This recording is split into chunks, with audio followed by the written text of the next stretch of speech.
On the night of March 5th, 2024, what should have been an ordinary bedtime slowly turned into something that left an entire family shaken.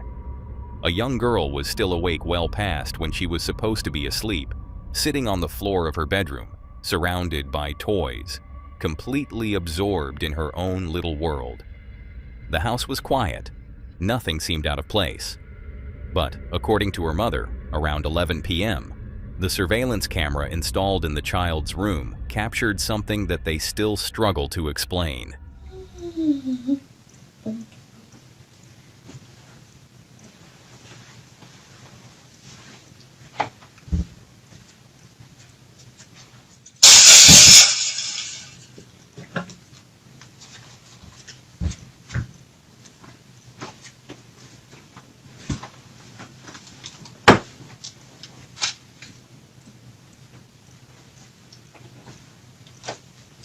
Can I play with you? Hey, can you play with me? Sure, I'll play with you. So I'm gonna play with me. Yeah. Bling, bling, bling. Bling, bling, bling. Bing, yum, dong, dong.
What's going on?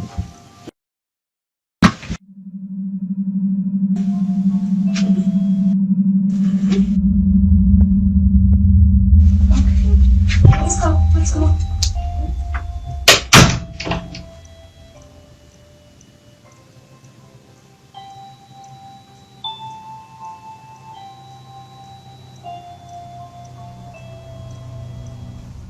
In the footage, the girl can be seen playing calmly at first. She appears relaxed, humming softly to herself. And then, without warning, something changes. One of her toys suddenly activates on its own. It begins playing a melody, the same tune the child had just been humming moments earlier. That detail alone is unsettling enough. But what happens next is what truly disturbed the family. The girl's body language shifts instantly. She looks confused, then frightened. Instead of standing up or calling out, she lowers herself and moves toward the bed. Within seconds, she is partially underneath it. Her posture doesn't look playful. It looks defensive, as if she's reacting to something we can't see. And then, slowly, her body appears to slide further under the bed frame. The movement doesn't look like a child simply crawling. It looks hesitant, almost resistant, as if she's being drawn towards something in the darkness beneath the mattress. Watching it back, the mother said the most chilling part wasn't just the toy turning on. It was the expression on her daughter's face, the confusion, the fear, the way she seemed to be responding to something invisible. Naturally, there are logical explanations people might suggest. Toys can malfunction. Motion sensors can misfire. Children can act unpredictably when playing alone. But when you watch the clip in real time, it's hard not to feel that something about the sequence is off. Especially the timing. Especially the tune. After that night, the mother reportedly locked the room, deeply unsettled by what she had witnessed. But the story didn't end there. So I've been getting a lot of questions. People have been asking me, have you been in the room? Have you guys looked under the bed? No, we haven't. We haven't been in the room in the last 2 days. We've been a little scared.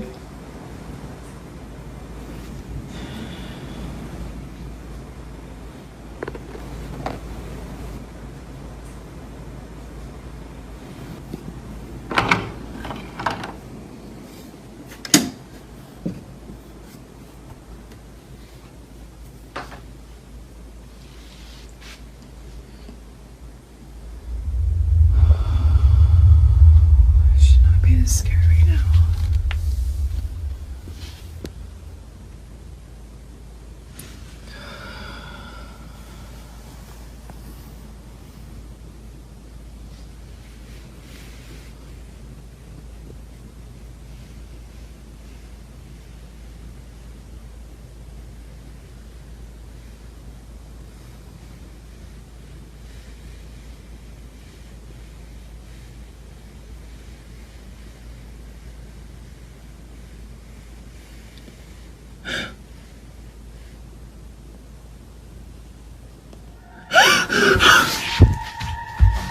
Oh my God. Only a few days later, she decided to record again. This time, the camera captured something beneath the bed. Something that at first glance looks like a small figure lying flat on the floor. Pale. Still. Almost child-sized. The immediate assumption would be that it's simply one of the daughter's dolls, placed awkwardly in the shadows. And that explanation makes sense. It's rational. But as the camera lingers, there's a brief moment where it appears, just for a split second, as though the doll's head subtly shifts. It could be lighting. It could be perspective. It could be compression artifacts in the footage.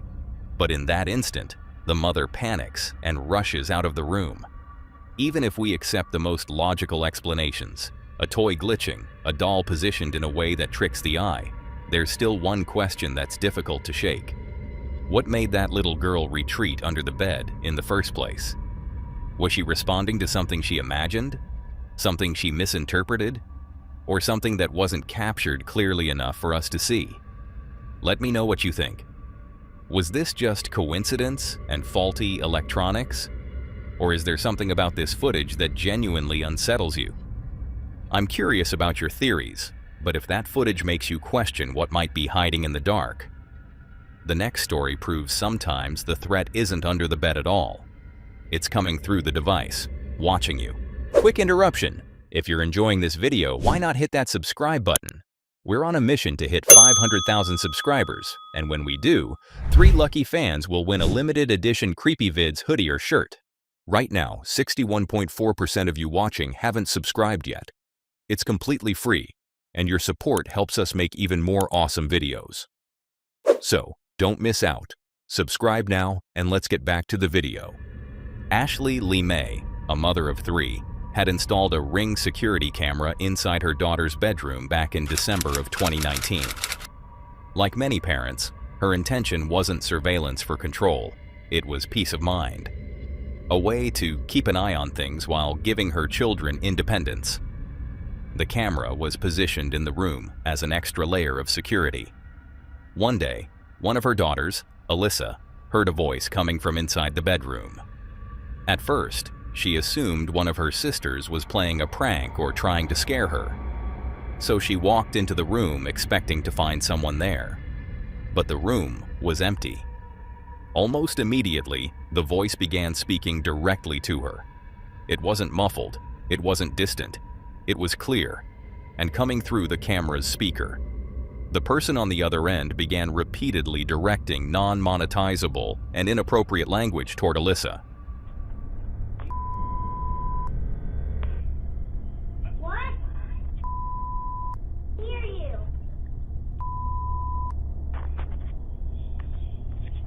I can't hear you. Go.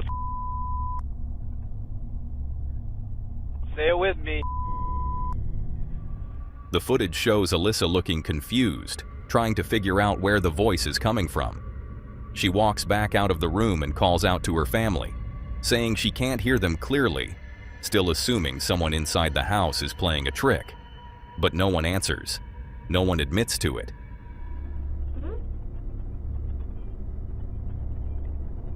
Come on, girl, say it with me. Who is that? I'm your best friend. You can do whatever you want right now. You can mess up your room. You can break your TV. You can do whatever you want.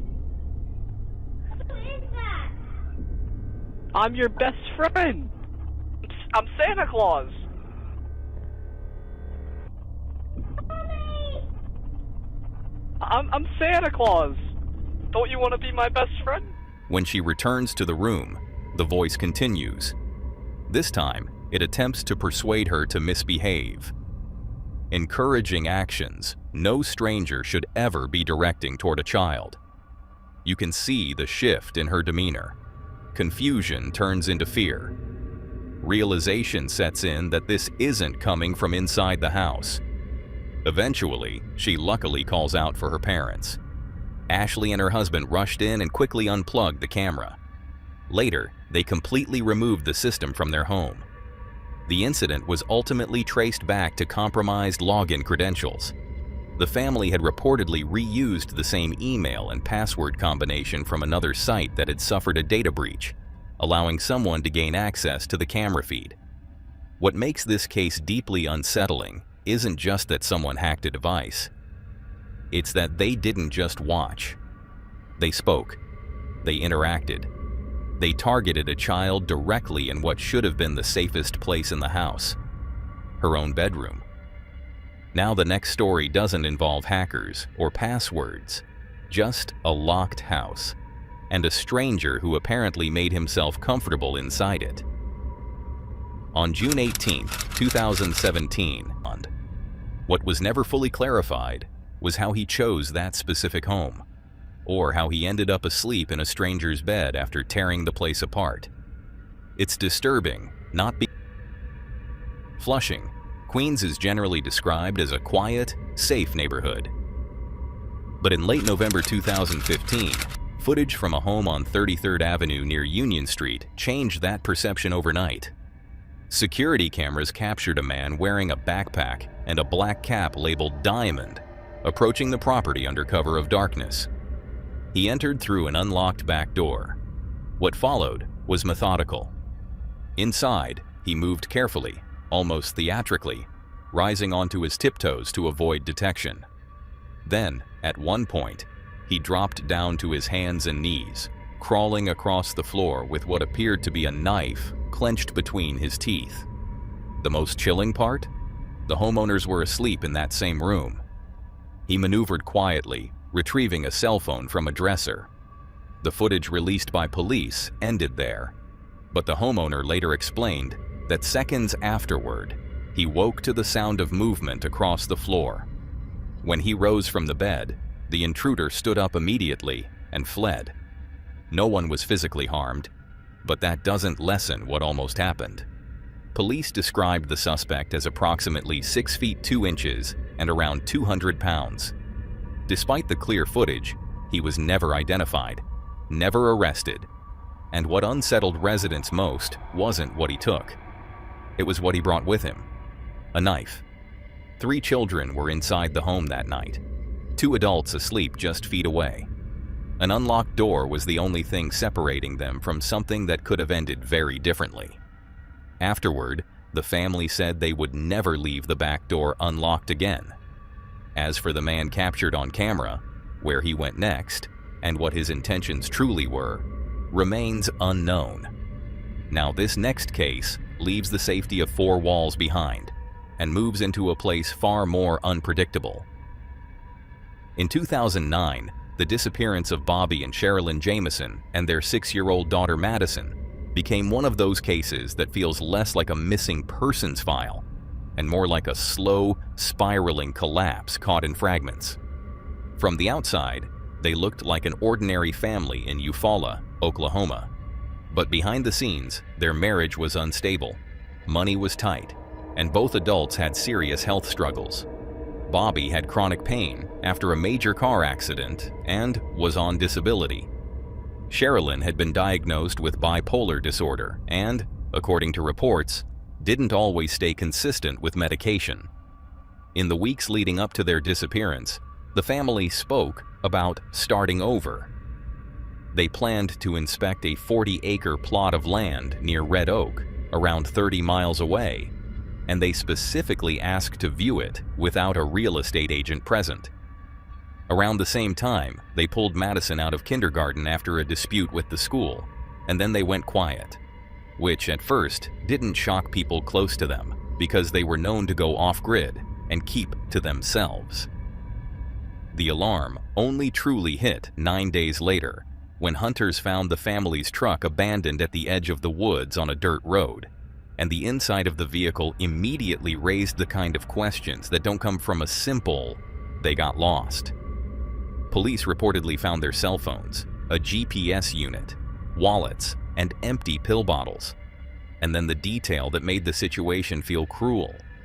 Their dog was discovered alive inside the vehicle, dehydrated and starving after days trapped in the locked truck. Even stranger, police found a large amount of cash, around $32,000, sitting in the truck despite the family's financial problems, as if someone had packed for a new life and then never got the chance to start it. Adding to the unease, investigators also noted an angry multi-page letter attributed to Sherilyn that painted a picture of intense resentment and fear inside the home. The kind of writing that reads like a relationship already past the point of repair. With the family missing, a massive search unfolded. Volunteers, dogs, and specialized units combed the area for months, and along the way, police also reviewed unsettling home security footage filmed the day the Jamisons left. In that video, the family loads the truck, but their movements appear strangely repetitive and disconnected. Multiple trips back and forth, items moved and then moved again, clothing changes, and minimal visible interaction, like 3 people operating in parallel rather than together. Some observers later suggested the behavior looked like substance influence or severe mental strain, but nothing about that footage, on its own, could answer the core question: did they leave by choice, or did something intercept them? Over the years, the case absorbed layers of rumor, talk of paranoia, religious fears, claims of a haunting presence at the home, even suggestions Sherilyn was involved with occult practices. But the only thing that mattered, the only thing that could anchor the story, was that the family never came back. Then in November 2013, 4 years after they vanished, hunters discovered skeletal remains of 2 adults and a child, roughly 3 miles from where the truck had been found. The remains were ultimately identified as the Jamison family, but decomposition was so advanced that an official cause of death could not be determined, leaving investigators with a resolution that wasn't really a resolution at all. They were found, but the how and why stayed locked. And that's what keeps this case haunting.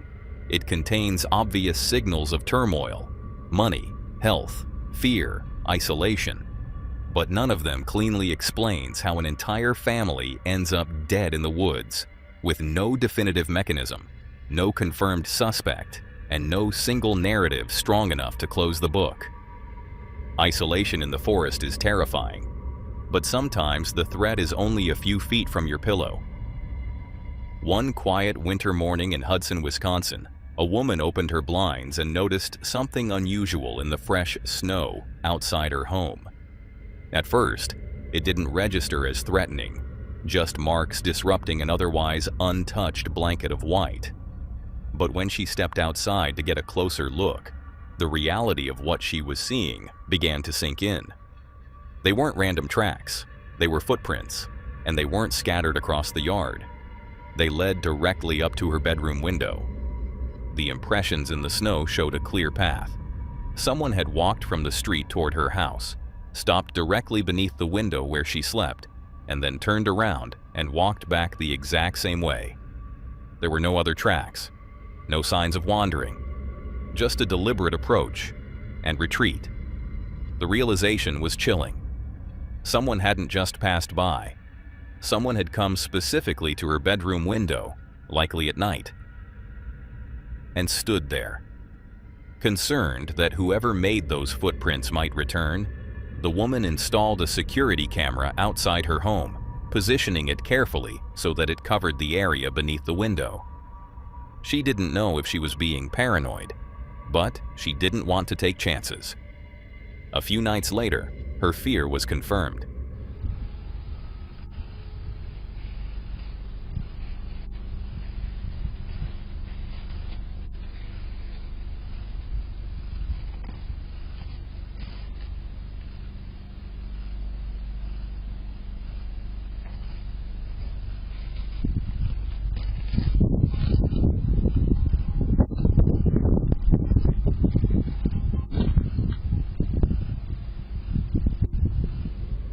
The camera recorded a man walking up to the house again.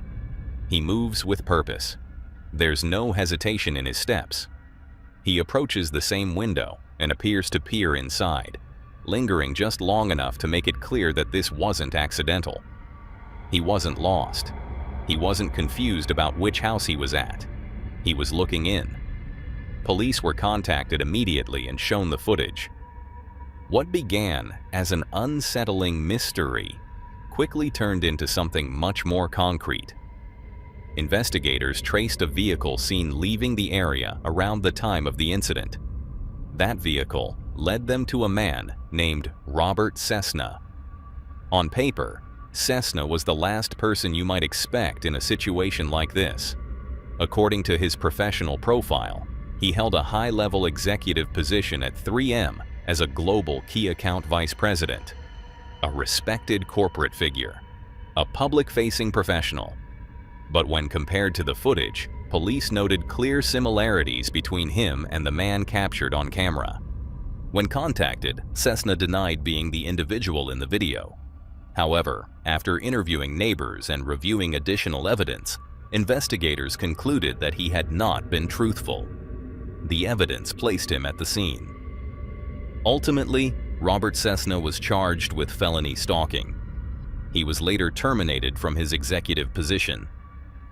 What makes this case particularly disturbing isn't just the act itself. It's the quiet calculation behind it. The footprints in the snow, the return visit, the deliberate positioning outside a bedroom window in the dead of night. Because sometimes the most frightening threats aren't loud or chaotic. They're patient, silent, and standing just outside the glass. Now footprints in the snow can disappear by morning, but some disappearances leave shadows that last for decades. On the evening of December 7, 2000, Trevor Deely attended his office Christmas party at a nightclub near the Bank of Ireland in Dublin, where he'd been working in IT for about a year. By the time he left around 3:30 a.m., the city was in the middle of a major taxi strike, and the option that felt only inconvenient in the moment became the one decision that may have changed everything. He walked home in the rain, through an area with a reputation for crime and gang activity. The walk was only about 20 minutes, and because the bank was nearby, Trevor made a quick stop at his office to grab an umbrella before heading out. That's where the CCTV begins to feel less like routine security footage and more like the opening frames of a disappearance. The camera shows a man dressed in dark clothing lingering near the bank entrance, partially obscured behind a pillar, standing there for close to half an hour before Trevor even arrives. When Trevor finally appears, he's also on the phone, and investigators later believed he was speaking to a coworker still inside the bank at that exact moment.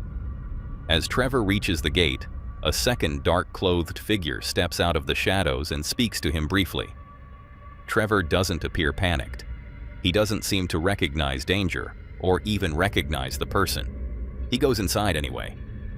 According to his coworker, they shared a cup of tea and chatted about the party, and Trevor logged onto a work computer briefly before leaving the building at about 4 a.m. Moments later, CCTV captures him stepping back into the street, opening his umbrella and continuing the walk home. At around 4:06 a.m., he left a voicemail for a friend saying he was fine and on his way. And that voicemail became the last confirmed audio of Trevor alive. At 4:14 a.m., he's seen on another camera walking past an ATM, now roughly 15 minutes from his apartment. Less than half a minute later, a man in dark clothing appears in the frame behind him, moving the same direction, close enough to register as a follower, not just another passerby. Years later, the footage was digitally enhanced, and investigators concluded the man in black seen at the bank was the same figure later captured behind Trevor on the street, suggesting this wasn't coincidence. It was continuity. From there, the case turns brutal in the simplest way. Trevor missed work on Friday, which didn't immediately raise alarms because plenty of co-workers were hungover and off after the party. But when friends and family couldn't reach him over the weekend and he failed to show up on Monday, he was reported missing. What makes the timeline sting is the delay around video access. With CCTV stored on older systems, some footage wasn't retrieved quickly, and in that era, recordings could be overwritten, erasing possible additional sightings. Over time, theories stacked up. An accident in the dark and rain, an intoxicated fall into water, an opportunistic robbery, or something organized. But searches of nearby waterways found no sign of him. The shadow that never goes away is the follower, unidentified, unconfirmed, and yet threaded through the only visual proof we have. There was even an anonymous tip years later claiming Trevor was killed and buried elsewhere, prompting a search, but nothing publicly conclusive came from it. And that's why Trevor Deely still unsettles people decades later. Because the night is documented just enough to feel solvable, and then it abruptly ends, as if the city simply swallowed him. Trevor vanished into the night, captured just long enough to raise questions. The next case, however, reminds us that sometimes the camera doesn't miss anything. And in this case, that's exactly the problem. In December of 2019, a family in Florida experienced something that completely changed the way they viewed home security technology. The Browns had installed a security camera system inside their home, expecting it to provide reassurance and protection. Instead, it became the source of one of the most disturbing moments they had ever experienced. On the night of December 8th, without warning, the speakers connected to their camera system suddenly began blasting a loud alarm sound throughout the house. It wasn't a notification. It wasn't a system glitch. It was deliberate. And immediately after the alarm stopped, a voice came through the speaker.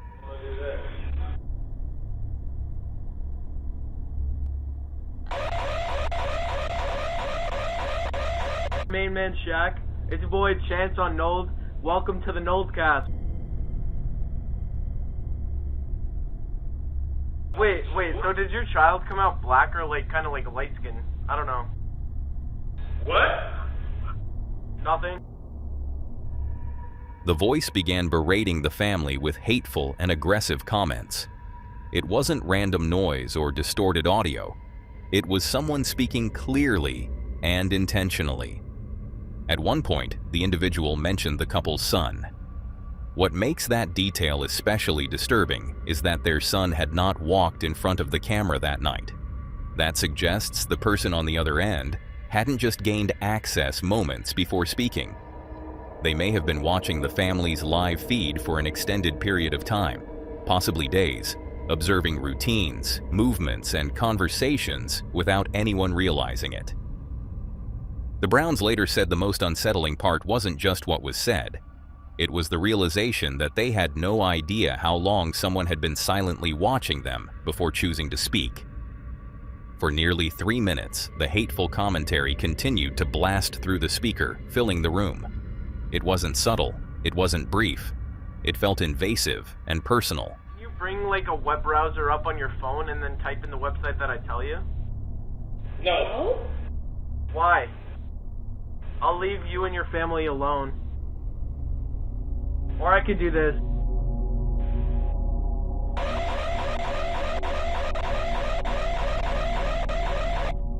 I like your dog. Go to Nold. In a panic, the family finally ripped the batteries out of the camera to shut it down.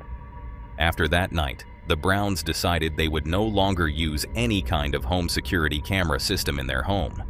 Because sometimes the threat isn't outside your house. Sometimes it's already inside, watching through a lens you installed yourself. And that brings us to the last clip, where we move from intrusion to disappearance. On the night of July 29, 2015, Stephen McCrell went out in downtown Fort Lauderdale with his brother and friends to Lucky's Tavern. A normal night, the kind of midweek social routine that doesn't carry warning signs until it's already too late. Stephen was intoxicated, and his brother left around 11 p.m. for work the next day, telling him to get home safe. But the night continued. Around 1:30 a.m., Stephen and friends left the bar and planned to meet again in the parking lot of a nearby Walgreens to figure out what was next. Stephen never made it there. He lived with his parents, worked as a poker dealer at a casino, had a young daughter and a long-term girlfriend, and everyone close to him described him as someone who wouldn't just erase himself and walk away from his life. Early searches focused on the most common explanation for a drunk man who vanishes: an accident, a fall, water, and police searched numerous ponds and canals. But a major complication surfaced quickly. Stephen's phone battery had died that night, and because it never powered back on, digital tracking avenues stayed cold. Then, 2 weeks later, a development arrived that shifted the case from maybe he wandered off to something happened after he left. Investigators discovered Stephen had used his credit card at a gas station in Pompano Beach at 2:26 a.m., about an hour after leaving the bar. Surveillance footage showed him inside the store buying snacks, visibly intoxicated but still functioning, still upright, still alive. And later footage from outside the station painted a sharper edge. An encounter with the driver of a silver sedan, a moment of confrontation, the silver vehicle leaving, then circling back and positioning behind Stephen's white Ford Fusion as he pulled out. Seconds later, the silver car followed him out at speed. That was the last known footage of Stephen alive, and for years, the case carried that same sickening hinge. The moment when a random interaction becomes a possible turning point, and no one knows whether it was road rage, intimidation, robbery, or something worse. For nearly a decade, authorities searched and searched, not just for Stephen, but for the missing Ford Fusion, because as long as the vehicle was gone, so was the most important physical evidence. Then, in October 2025, the story finally changed. A private underwater recovery group working with police located Stephen's submerged white Ford Fusion in a Boca Raton pond near Interstate 95, and his skeletal remains were found with the vehicle. After 10 years of uncertainty, the case shifted from missing to found, offering a form of closure, but also introducing new questions about how the car ended up there, and whether what happened was accidental, pressured, or intentional. Because sometimes resolution doesn't feel like relief. Sometimes it just means the nightmare finally has a location, a quiet body of water that was searched, driven past, overlooked, while a family waited for an answer that didn't come until a decade later. Now that was all for today, folks. If you enjoyed these horrifying clips, click to see more on the video on screen.